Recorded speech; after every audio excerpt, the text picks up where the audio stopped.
There is a type of violence that leaves no visible bruises, that does not show up in medical exams, but silently shapes the entire psychological structure of a person, growing up under the emotional impact of toxic parents.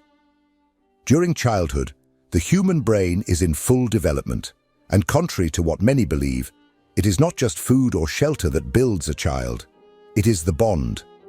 And when that bond is unstable, manipulative, neglectful, or emotionally absent, what forms is not just a difficult childhood. It is an invisible wound that accompanies the individual throughout life. John Bowlby, a British psychiatrist and the father of attachment theory, identified something deeply disturbing. The way we are treated by our caregivers in the early years of life largely determines how we will feel about ourselves, others, and the world. This is not a metaphor. It is literally an emotional programming inscribed in the child's nervous system. Parents who should be a safe harbor become sources of anxiety. When love is offered inconsistently, sometimes with affection, sometimes with coldness or rejection, the child learns a cruel lesson, that they must earn affection, that they are not lovable in themselves, and that they must shape themselves, please, suppress their emotions, and walk on eggshells to not lose the little security that remains. This dynamic is fertile ground for the development of a pattern that Bowlby called anxious ambivalent attachment, a type of attachment marked by extreme insecurity, hypersensitivity to rejection, and a constant search for validation. These children grow up believing that love is synonymous with anxiety, that affection only comes when they sacrifice their own identity. And this model, created long ago, becomes the silent pattern that the person will carry, unconsciously, into every new environment they encounter. Friendships, school, work, and later romantic relationships. But the most devastating part is that most victims of this type of upbringing do not even recognize that they suffered emotional abuse. They were taught to be grateful for the roof over their heads, for food, for parents who did the best they could. They were taught to feel guilty for feeling pain.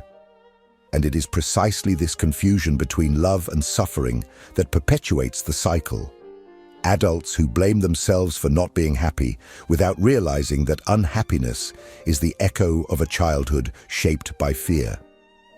This video is a deep dive into this often silenced reality. We will understand, through Bowlby's ideas and the most current psychological evidence, how toxic parents shape a child's emotional brain, how these patterns persist into adulthood, and, most importantly, what can be done to break this cycle. Because the pain you feel is not weakness. It is a symptom of something that started a long time ago, and it needs finally to be understood.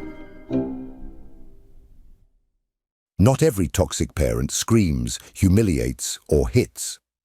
Most of the time, the poison is more subtle, and precisely for that reason, more destructive. A toxic parent can be one who never yelled but made the child feel invisible. It can be the mother who said, "It's for your own good," while emotionally manipulating every choice. It can be one who confused authority with fear, care with possession, love with dependence. Parental toxicity is rarely found in extreme gestures. It manifests in everyday life, in small denials, in words that invalidate, in looks that communicate disappointment, in absences that are never acknowledged. A toxic parent does not need to be cruel to cause harm. It is enough to be emotionally inconsistent. One day they embrace, the next they reject. And the child, not understanding the logic behind these changes, begins to take on the blame. I must have done something wrong. This is the trap. Love, which should be a place of rest, becomes a field of uncertainty. The child learns to observe every gesture, every tone of voice, every movement, trying to anticipate the parent's mood. They adapt, mold themselves, erase themselves, and believe that this is love. The behavior of toxic parents is, in fact, an unresolved projection of their own wounds. Many of them reproduce patterns they experienced, because they were never aware of their own trauma. The overprotective mother, for example, may have grown up in a neglectful environment and now confuses control with care. The aggressive father may have been a boy terrorized by another violent man, and today believes that firmness is the same as domination. Thus, the cycle repeats. Trauma becomes family tradition. The most tragic part is that the child, even when hurt, loves their parents. Childhood love is unconditional, and that is exactly what makes them vulnerable. When love is mixed with fear, the developing brain learns a distorted lesson about the world. The people I love are also the ones who hurt me. This is the origin point of numerous emotional difficulties that manifest in adulthood. Constant anxiety, relentless self-criticism, an incessant search for approval, and a feeling of always being on the brink of error. John Bowlby observed that humans are biologically programmed to seek emotional security from primary caregivers. When this need is frustrated, whether by abuse, rejection, or neglect, the attachment system, responsible for regulating emotions and the feeling of security, collapses. The child begins to live in a state of alertness, as if love could disappear at any moment. This state of continuous tension, which should only last minutes in dangerous situations, becomes permanent. The body learns to exist in survival mode, and love transforms into a form of chronic anxiety. Toxic parents create a type of childhood in which the child has to grow up too quickly.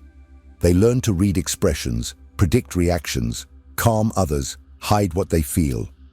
They become the emotional caregiver of those who should care for them.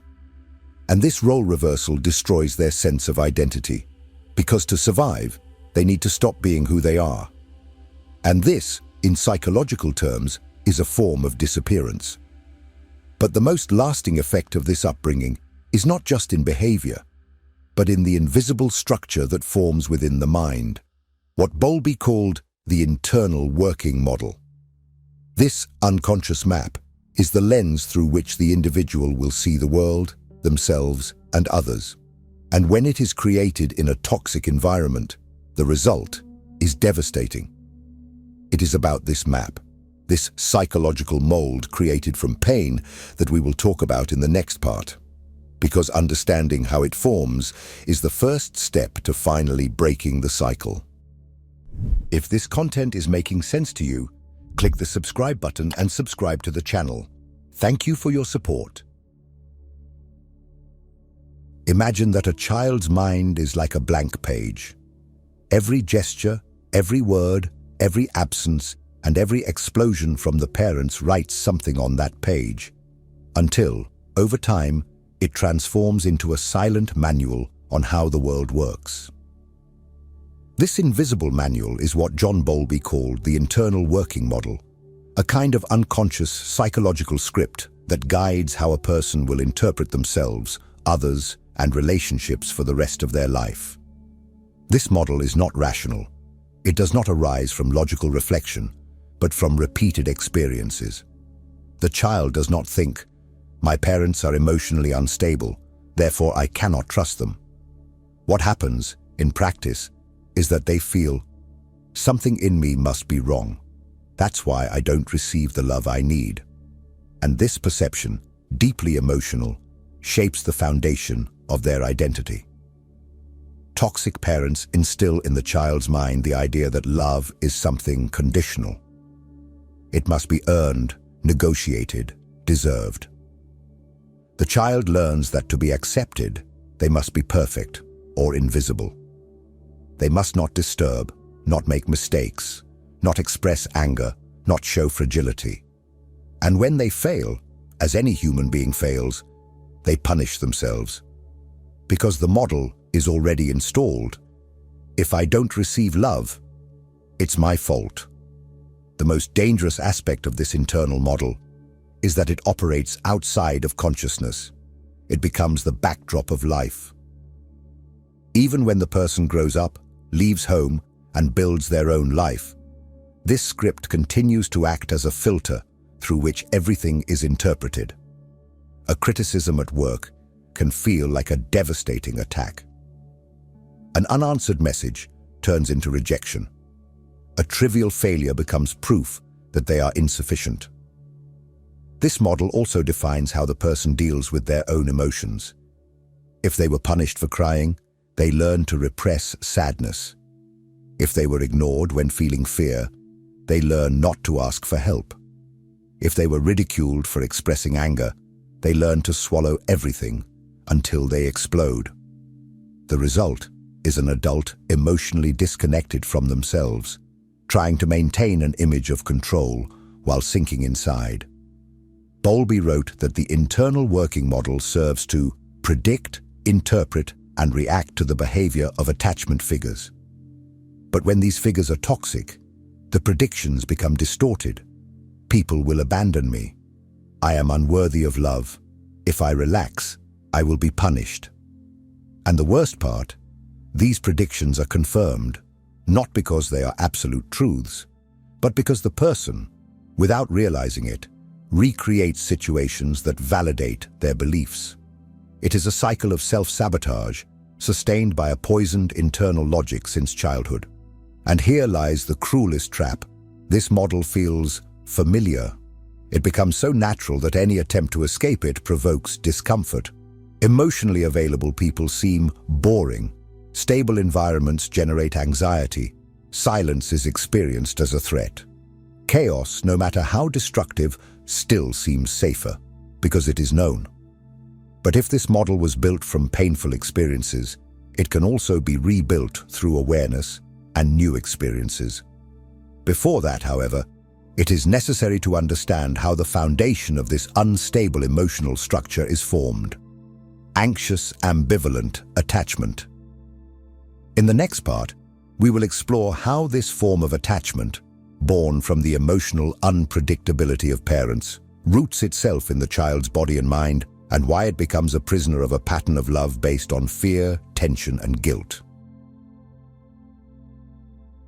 What happens when the only source of security in a child's life is also the source of their fear? This is the central dilemma of anxious ambivalent attachment, a devastating emotional configuration that arises when parents, rather than being predictable and emotionally available, become incoherent, unpredictable, and unstable figures. Parents who on one day embrace and praise, and on the next ignore, ridicule, or punish without explanation. Parents who make the child feel loved one moment and unwanted the next. The child's mind has no resources to process this duality. And that is where the attachment system short-circuits. Instead of learning that the world is a safe place and that their emotional needs will be met consistently, they learn that love is inconsistent, a fickle prize that must be earned all the time. Every gesture of affection comes with the fear that it will disappear. Every display of affection is followed by tension, as if there is a price to be paid. John Bowlby identified that this type of attachment creates a constant internal state of vigilance. The child becomes hyper-attentive to the parent's moods, trying to predict every change, every micro-expression, every sign of rejection. Their nervous system is trained to live on alert. And this hyperactivation is not just psychological, it is biological. The body learns to associate presence with anxiety. The physical presence of the caregiver is not enough to generate comfort because they are emotionally absent or incoherent. The result? A child who never relaxes, who lives in constant tension, who confuses fear with intimacy. This pattern extends beyond childhood. The adult with anxious ambivalent attachment tends to feel insecure in all their relationships. No matter how loved they are, it is never enough. There is always a fear of being abandoned, betrayed, rejected. They seek closeness, but fear the pain that this closeness may bring. They live in an exhausting cycle of approach and avoidance, driven by a desperate need for connection and the terror of losing it. This cycle was learned from the parents, and the brain reproduces it as if it were the only way to relate. People who grew up under this type of attachment often develop distorted beliefs about themselves and others. They feel they have to work too hard to be loved. They struggle to trust. They are overwhelmed by feelings of inadequacy, shame, and guilt, even when everything seems to be going well. Emotional peace feels uncomfortable. Stability sounds false. And, as paradoxical as it may seem, constant anxiety becomes a type of normality. The cruelest aspect of this pattern is that it becomes self-perpetuating. The person, feeling insecure, may become excessively demanding, jealous, dependent, or emotionally reactive, which in turn generates distance in relationships. This distance validates their unconscious belief that they will always be rejected, abandoned, or ignored. It is a loop of pain that reinforces the original programming created in childhood. But perhaps the most disturbing aspect of anxious attachment is this. Even when the individual finds someone emotionally stable, loving, and secure, they do not feel chemistry.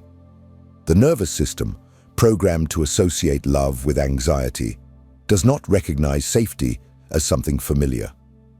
And that is where a new type of suffering begins, rejecting what is good and desiring what hurts. This inversion of perception, where the healthy seems boring and the toxic seems passionate, is a direct result of childhood conditioning. It is the emotional brain trying to recreate the parental pattern in the unconscious hope of correcting the past. But the past cannot be corrected through repetition. It is corrected through awareness. In the next part, we will understand how this pattern continues to manifest in adulthood, even when the person believes they have already overcome childhood. Because the effects of toxic parents do not disappear over time. They infiltrate decisions, emotions, and the most important relationships in life. If what you're hearing resonates with you, you'll find real value in my ebooks. Beyond the Shadow breaks down Jung's core ideas, while Dialogues with the Unconscious gives you a 30-day path to apply them in your life. Both are linked in the pinned comment. Most people believe that as they grow up, they become free from their parents' influence. After all, they now have control over their decisions, their routines, their lives. But what psychology proves, and life confirms, is that growing up with toxic parents is not something that can be left behind.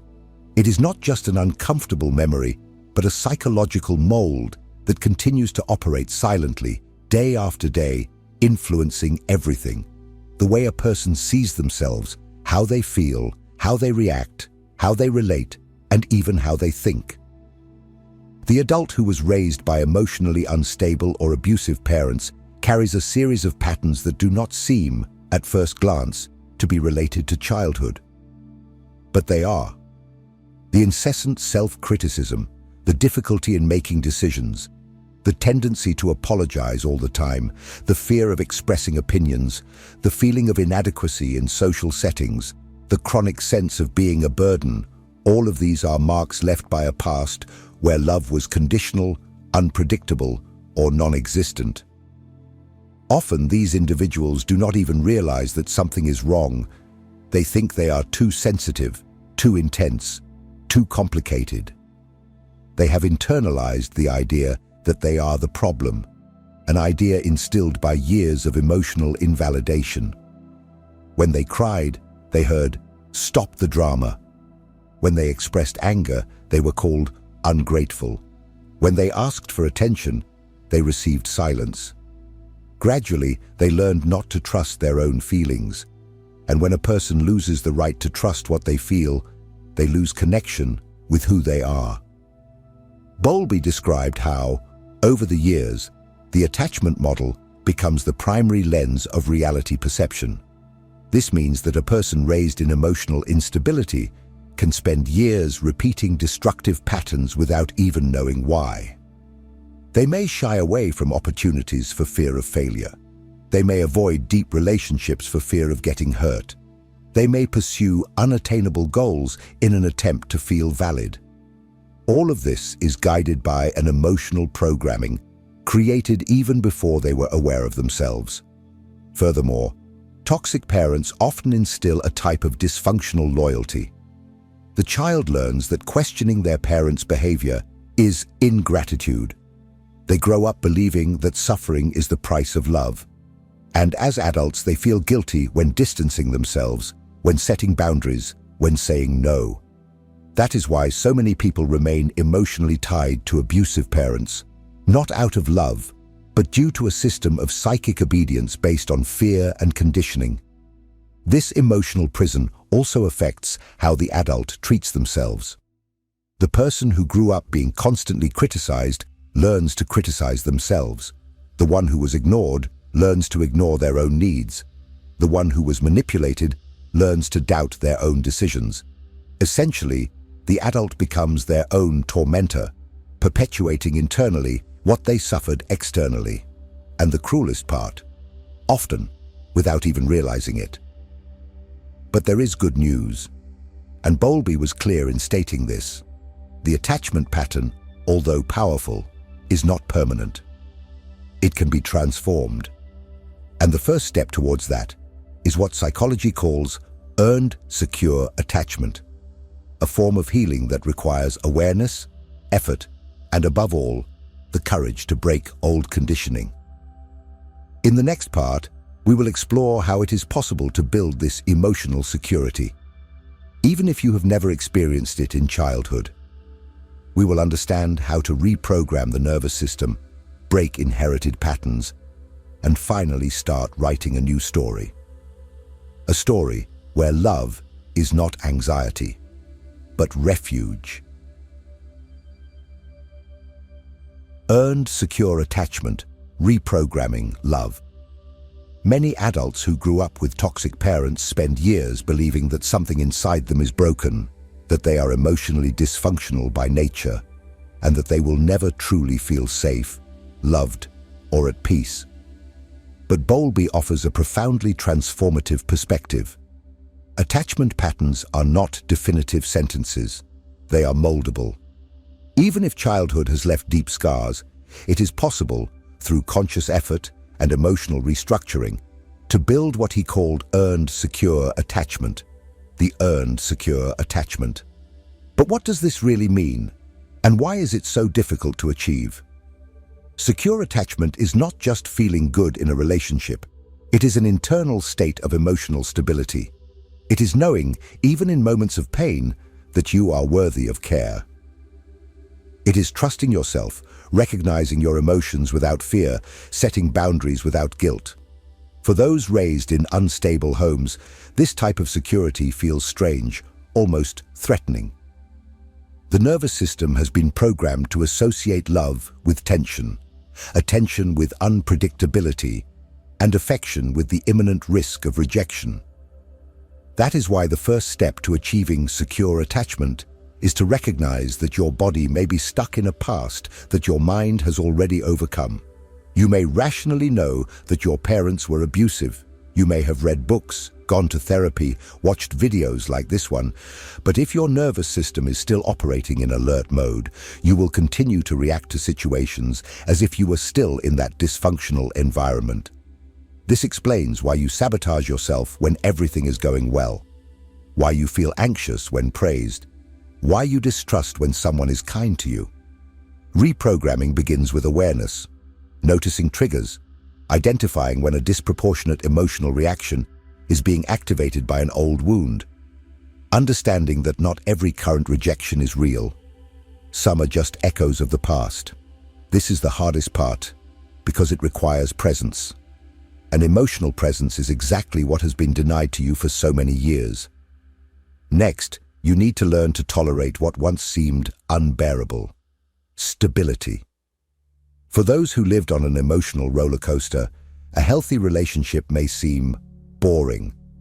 A true friendship may feel uncomfortable. A moment of peace may sound like boredom. This happens because the nervous system has been conditioned to function in a high state of excitement, and emotional security, paradoxically, generates restlessness. This is where practice comes in, repetition, creating new, safe emotional experiences, even if small. Being with people who validate your emotions, saying no without justifying yourself, accepting help without feeling indebted, allowing yourself to fail without sinking into shame. Each of these experiences, no matter how simple it may seem, is a message you send to your brain: I am safe now.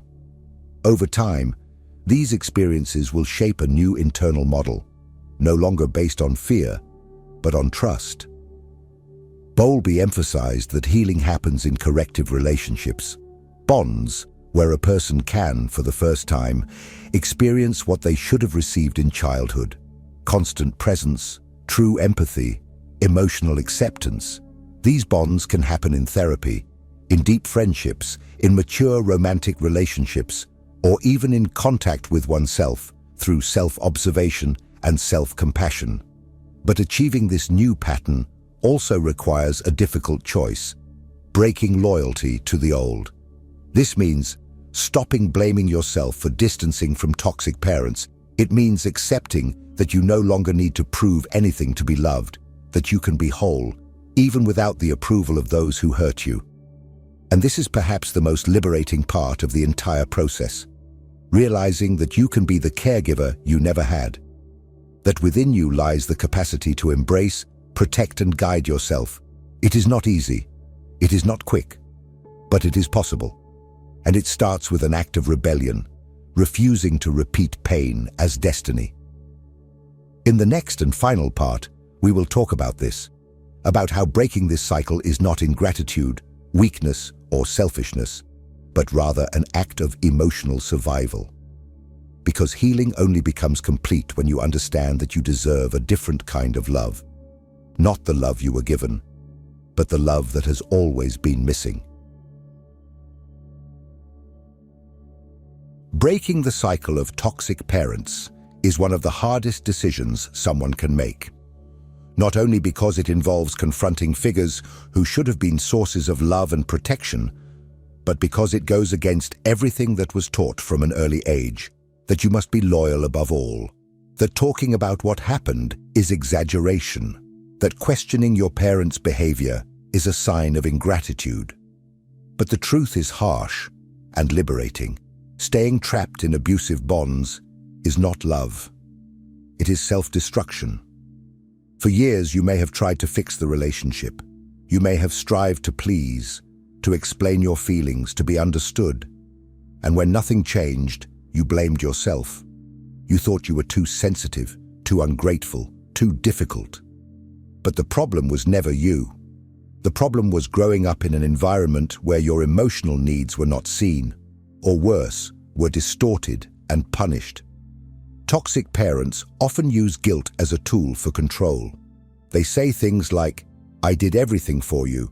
You were a difficult child. If I was tough, it was for your own good." But pain does not lie. And when you start to recognize your pain as legitimate, the process of liberation begins. Because no one should spend their life trying to convince their own parents that they deserve to be loved. Breaking the cycle does not necessarily mean cutting off contact, although sometimes that is necessary. Breaking the cycle means putting an end to the emotional legacy that destroys generations.